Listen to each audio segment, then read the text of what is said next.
I want to open up the Q&A, and I want to show a few of the videos of people that are sitting in front of you, to be honest. So, Joey, why, where should someone where should they distribute their video?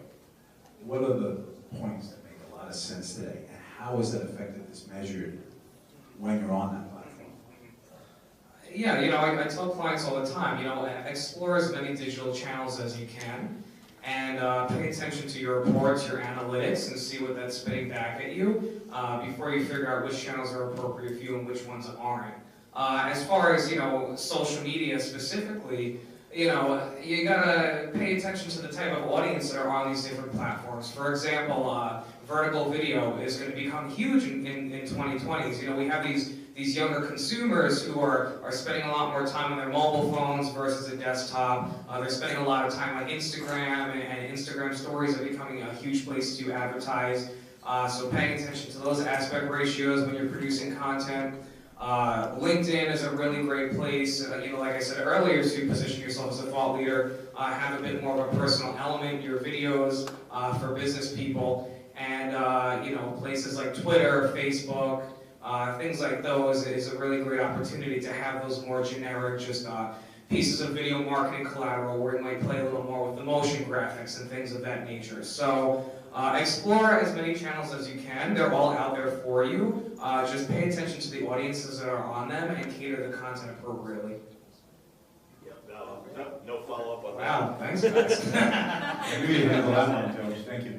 Absolutely. Yeah, there's always a workaround. Sure, I definitely agree with John and Susan. I think the most important thing is not so much who's on camera, because quite frankly, does our audience really care whether you're the owner or not? I think creating an effective video for your business is identify the employees in your company who have a really big personality. They know how to make jokes, they know how to make people laugh, they know how to be comfortable and dynamic in front of a camera.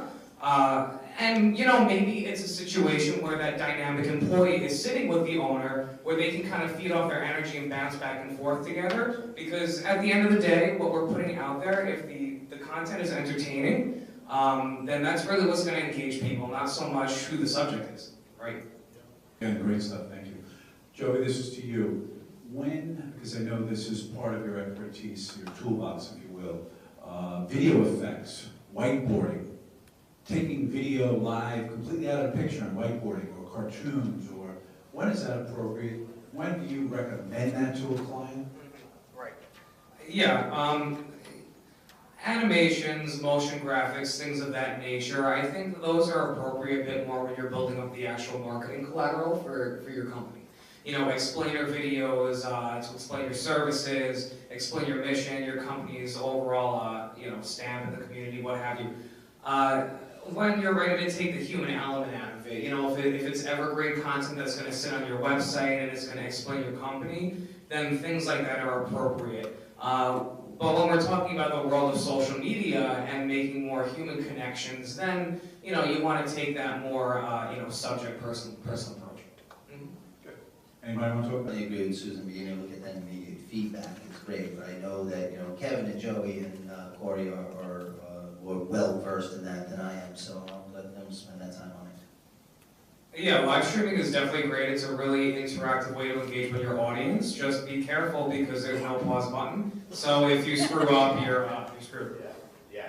To reiterate, when you're live, and that's as anybody was one of the. But we went with it, and that was iconic. I want to direct the next question to the two gentlemen in the middle. Both who are involved with a physical studio, right? Do you have a physical studio? Okay, we'll get you involved. In a physical studio setting, what are some of the, let's start with you, Joey, advantages of having that studio at your disposal for a business?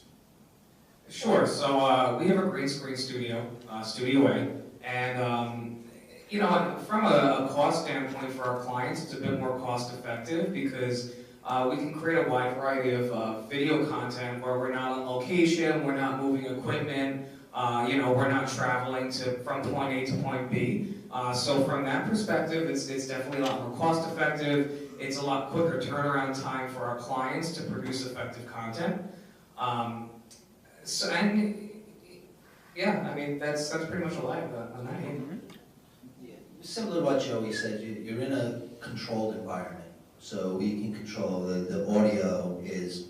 Now I pretty much have a TV studio in my trunk of my Toyota Camry. It's insane.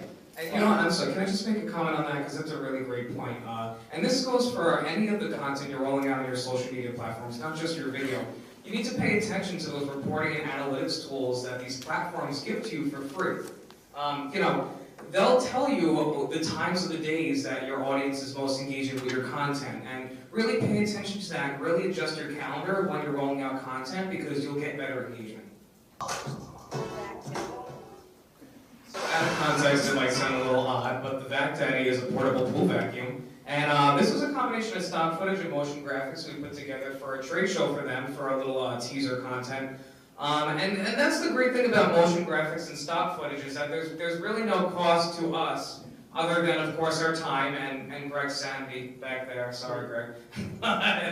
You know, it's a really impactful way to help, you know, drive attention to your brand. They actually played this on repeat at their trade show booth, and they got some sales out of it. So, really great for us. Right, yeah, and you know, it's interesting how technology is evolving now. You know, in Loring Gregory Communications, we have our Studio A, which is a full green screen room with the overhead lightings, all the works. But it's interesting, I actually just purchased a green screen that I use for my vlogs at home, and it's just a green sheet. And you know, now that you have like higher quality video, like you said, you know, there's a bit more robust color profile in the video content that we're able to produce now. It's becoming easier and easier to use that type of technology. I want to get to another question, if I can. Please. Approach it. Right.